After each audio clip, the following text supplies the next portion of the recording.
So before we start the video, I'd like to ask you guys to please consider subscribing to the channel and liking the video, as it helps the channel grow. So, let's get into it.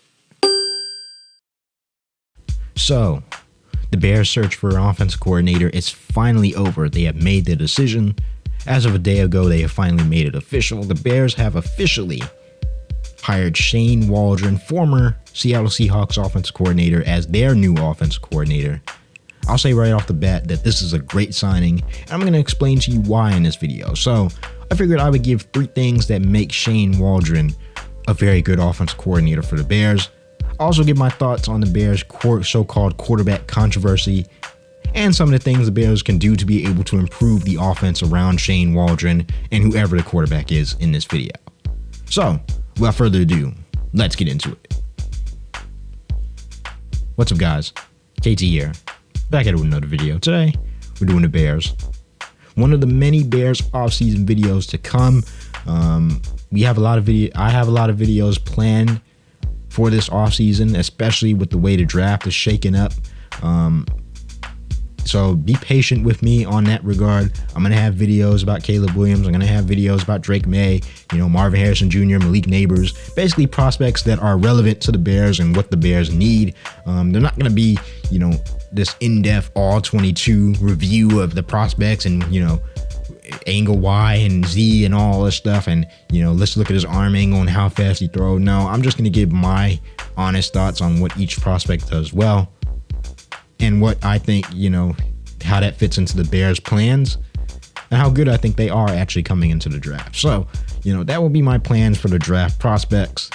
So that will be coming soon. But for now, we're talking about the Bears' offensive coordinator. And, after the Bears fired Luke Getsy, they went through a long interview process, to say the least. And they interviewed a lot of candidates. They interviewed at least 8 candidates for this job. So the Bears definitely took their time. Ryan Poles definitely took his time interviewing these candidates for the job. But they ultimately decided on Shane Waldron, the former Seattle Seahawks offensive coordinator.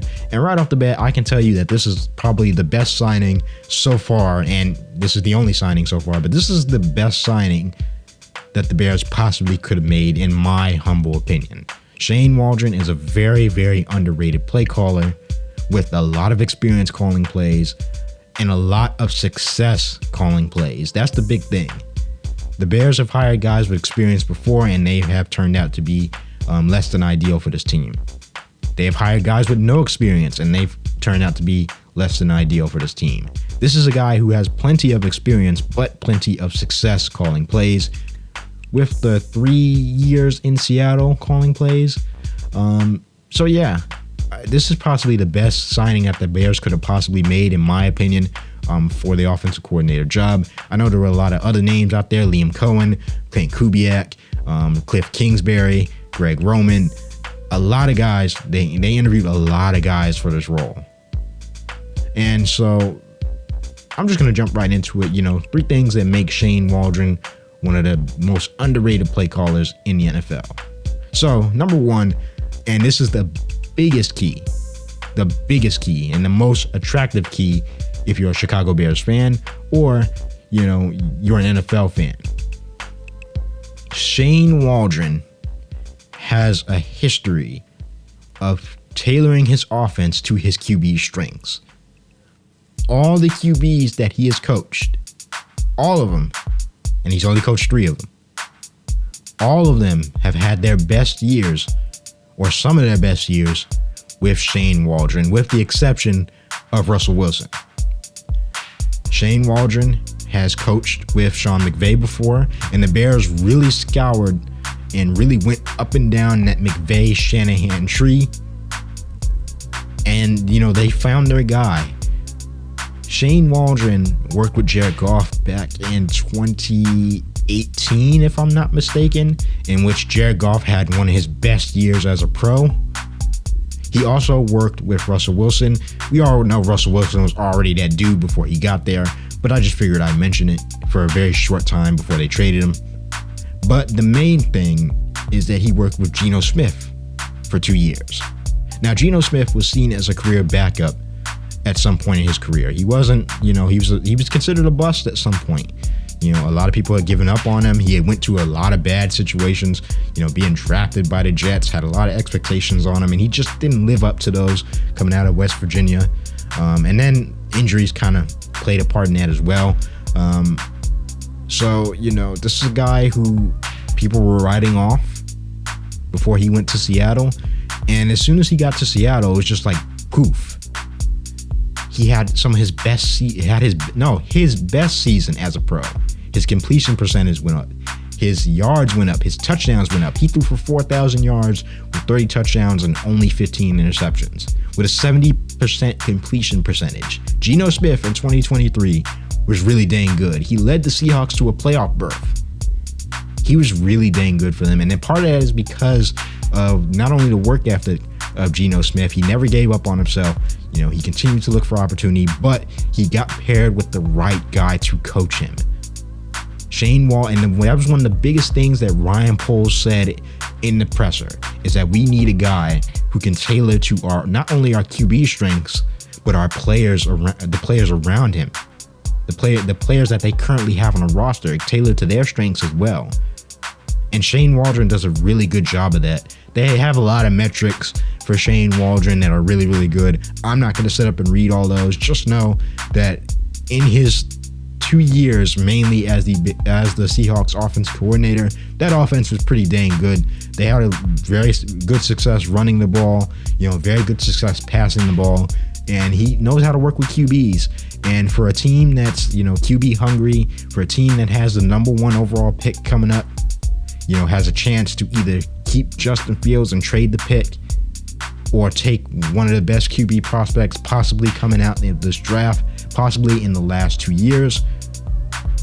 Hiring a guy like Shane Waldron will go a long way, and it definitely benefits whoever the QB is going to be going forward. So that's one of the primary reasons on why Shane Waldron is one of the best play callers, and one of the most underrated play callers in the NFL. Number 2, Shane Waldron likes to use a lot of 22 personnel. Now, the Bears stay in the gun a lot. In the past 2 years with Luke Getsy, they were in the gun a lot. They weren't under center much, and that was always a big thing with the Bears. They stayed in gun way too much, especially in short yardage situations. And it's not really that they stayed in gun too much. This is the type of personnel that you're using. Most of the time, the Bears would have a back there, a running back there to run block, to pass block. And most of the time, that'd be Khalil Herbert, who is not a very good pass blocker. And that would lead to a lot of pressures on Justin Fields.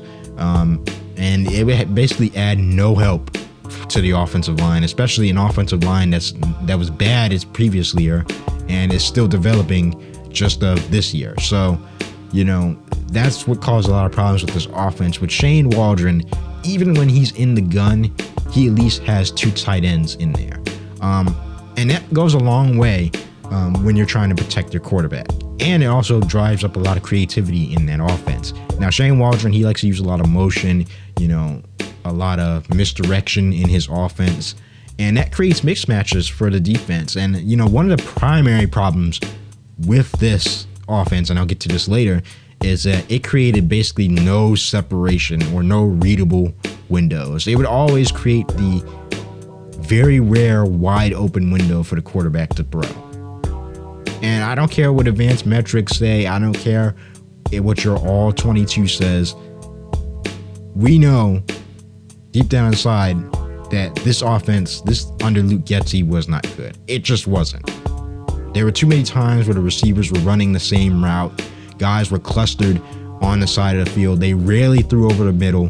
There was a lack of a quick game, and part of that could be on the QB, but most of it, from what I see, is on the offense coordinator to not drawing up stuff to get guys open, to get guys separation. And part of it is the talent gap as well. With Shane Waldron, he knows how to shift his offense to his players' strengths. And he also knows how to draw up plays where receivers get separation. So when that quarterback, like a Geno Smith, like a Justin Fields, hits his back foot, guys should already be breaking off the routes and guys will be open, and especially open over the middle of the field, where we have been begging the Bears to throw for 2 years. And with 22 personnel, it creates a lot of, time for your offense. It's a very good pass block formation, but it's also a very, very good run block formation. So you can run out the gun in that with misdirection. So, that's one of the things that makes Shane Waldron creative, is that he loves using that 22 personnel. And he also encourages his quarterbacks to play outside the pocket when the protection breaks down. So this is a win-win for the Bears. They have a quarterback that likes to create most of his damage outside the pocket, whether it's throwing or by running. We also have a quarterback that struggles to, stay in the pocket, to trust his offensive line and to trust his protection. So with a guy like Shane Waldron drawing up plays like that, getting guys on 22 personnel, is going to do wonders for whoever the quarterback is. So that would be my second reason on why, Shane Waldron is a very, very underrated play caller. Point number 3, the final point, is that he's just a much better situational play caller than Luke Getsy. I know Seattle had their struggles in the red zone and on third down in particular, but Seattle did have some roadblocks in their way. Injuries, for one thing, play a part. Gino Smith got injured a few times this season, so we saw Drew Lock in there, and he actually made Drew Lock look really, really good. So, or look passable, So that's a plus. Obvious passing downs were not good for them, and the red zone could improve, but it's not all on the coordinator per se. They had a lot of offensive line issues as well. They didn't really improve that since Russell Wilson left, and yet they were still really good at creating positive plays and scoring as well. They did have a very, very good offensive cast for their team. They had DK Metcalf, they had Tyler Lockett, they have Jackson Smith and Jigba. At one point they had Marquise Goodwin to stretch the field. So, they had weapons. They have Kenneth Walker, very good running back. They have good tight ends as well. So, with that being said, he's just a much better situational play caller in my opinion. When he gets out and look at the Lions game, for example. You go back and look at the Bears game plan in that first Lions game, and then you go look at the Seahawks game plan in their game against the Lions. It looks so much different. The way he's able to set things up on first and second down, and that's really a big key, is when you get into short yardage situations, it makes it so much easier, not only for the play caller to draw plays up that will get the defense off balance, that will force the defense to make mistakes, but it also helps your players a lot. So they don't have to fight for every single yard on a 3rd and 6 was dang near impossible for this Bears team this season. 3rd and 6 for Shane Waldron would be a godsend for him. That gives him, that means you're ahead of the sticks. But he created a lot of good positive plays on first and second down. That's a big thing about this Bears offense as well, is that he's going to create a lot of positive plays on first and second down by committing to the run or by creating misdirection for the quarterback and for these receivers, for them to be able to get open. He also is able to call a quick game. Now, while the depth of passing targets may drop for Justin Fields or whoever the quarterback is, that's possibly going to be because Shane Waldron is much better at drawing up the quick game, especially over the middle, and slant routes as well. And, with elite guy at running after the catch like DJ Moore, he's going to thrive in an offense like that. So he's able to draw up stuff on first and second down, and will get this offense into manageable situations. And barring penalty or barring anything happening, those will be situations where you're going to be able to keep those sustained drives, keep those drives going, and it's going to keep the defense on the field and keep them guessing. And that's what we need: creativity, innovation with this offense. And that's the thing the Bears have been missing, and that's what Shane Waldron, coming from that McVay tree, coming from, working with guys like Jared Goff, Geno Smith, coaching under Pete Carroll, that's where that experience comes in. He knows how to work around that stuff. So, that would be my third reason. He's just a much better situational play caller due to the experience, the success, and the tree that he comes from.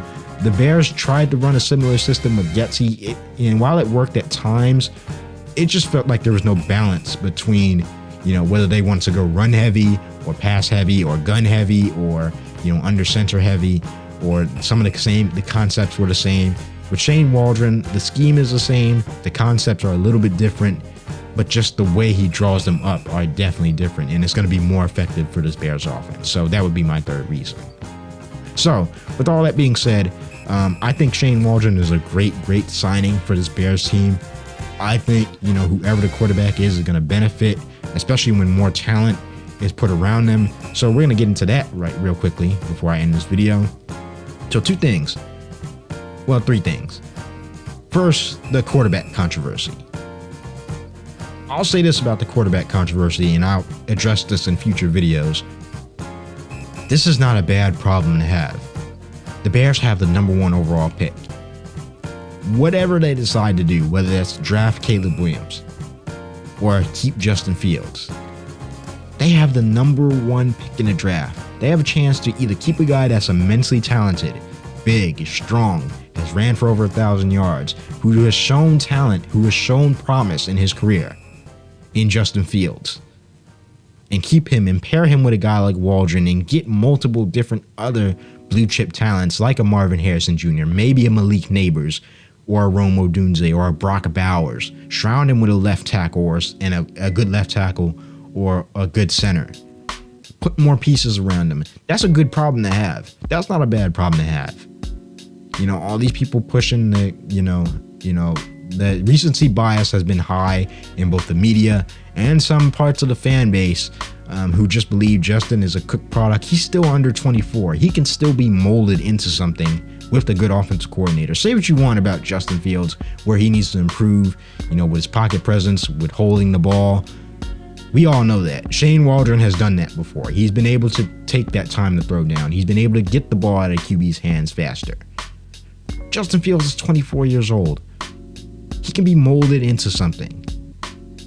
So, this impatience with young quarterbacks just because you want to reset the QB clock, it's just folly to me. It's stupid to me. Now, on the flip side, you also have the number 1 overall pick and possibly one of the best quarterback prospects to come out in the last 2 years. Caleb Williams is also immensely talented, but he needs to have a good situation around him as well. And pairing him with a guy like Shane Waldron, a guy like that with Shane Waldron, and then possibly drafting Rome Odunze at 9, or maybe even trading up and taking Marvin Harrison Jr. at some point, who would say no to that? So to me, there is no quarterback controversy because there's no bad decision in this decision that the Bears have coming up. So I'll say that for the first thing. For my second thing coming up is this was seen, and I'm going to call this out. This was seen as an unattractive job by many analysts in the Chicago media. You know who they are. You guys know who I'm talking about. And I'm not going to go too much deeper than that, but this was seen as an unattractive job. Now, whatever they say after that, whether they say, maybe this was more of an attractive job than I thought, the point is that they said it. Shane Waldron had a chance to go be a head coach for that reason. They said this would be an unattractive job for many things. A quarterback who supposedly can't play, a lame duck head coach, a lame duck GM, no talent on the roster, too much flux inside the locker room. But mainly because of the coach and QB. This was supposedly seen as an unattractive job. The Bears just hired one of the best, if not the best, offensive coordinator on the free agent market. What are we talking about here?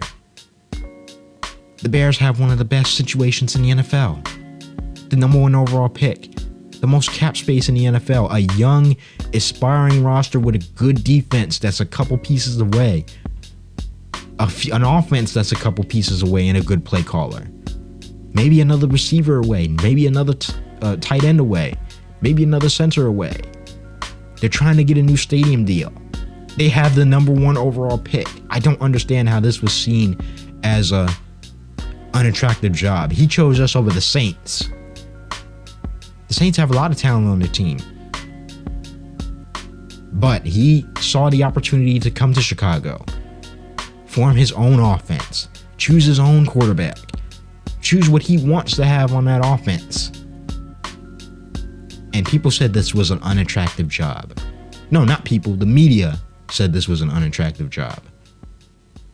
Look, man, I'm just here to tell you the truth. If I was an offense coordinator and I'm coming to a big market like Chicago and you're able to develop a quarterback into a superstar, that will do wonders for your career.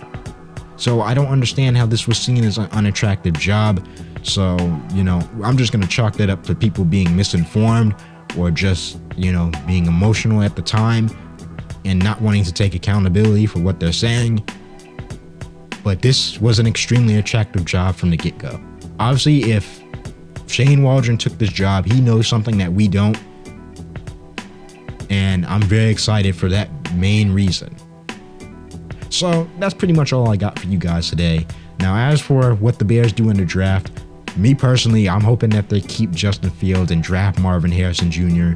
or draft Malik Neighbors and get all those picks, get a player in return and, build from there, sign a couple free agents, and let's run this thing back. As I'm not the biggest fan of running it back with, the same head coach with a different quarterback. I wouldn't be opposed to it, but I don't think it's the smartest decision in the world. Now, you can disagree with me in the comment section. Be warned, if you argue or troll or be disrespectful in the comment section, I will block you. And there will be no questions asked. I will block you. So there's that. But me personally, I think the Bears should continue adding talent around this offense, especially with Shane Waldron coming in, with premium positions, skill positions coming up in the draft, like wide receiver and tight end, and of course, offensive line. So, that's what I think they should do, but I wouldn't be opposed to drafting Caleb Williams as well. So yeah, that's pretty much all I got for you guys in this video. If you enjoyed it, please consider subscribing to the channel and liking the video, as it helps the channel grow. Hit that notification bell so you get notified every time I drop one of these Bears videos. As always, follow me on social media, as there's bound to be more news coming out about the Bears. Of course, make sure you guys hit that notification bell, as always, as I'm going to be dropping draft, prospect previews coming up. So be on the lookout for that. But as always, guys, thank you. Bear down. And I'm out. Peace.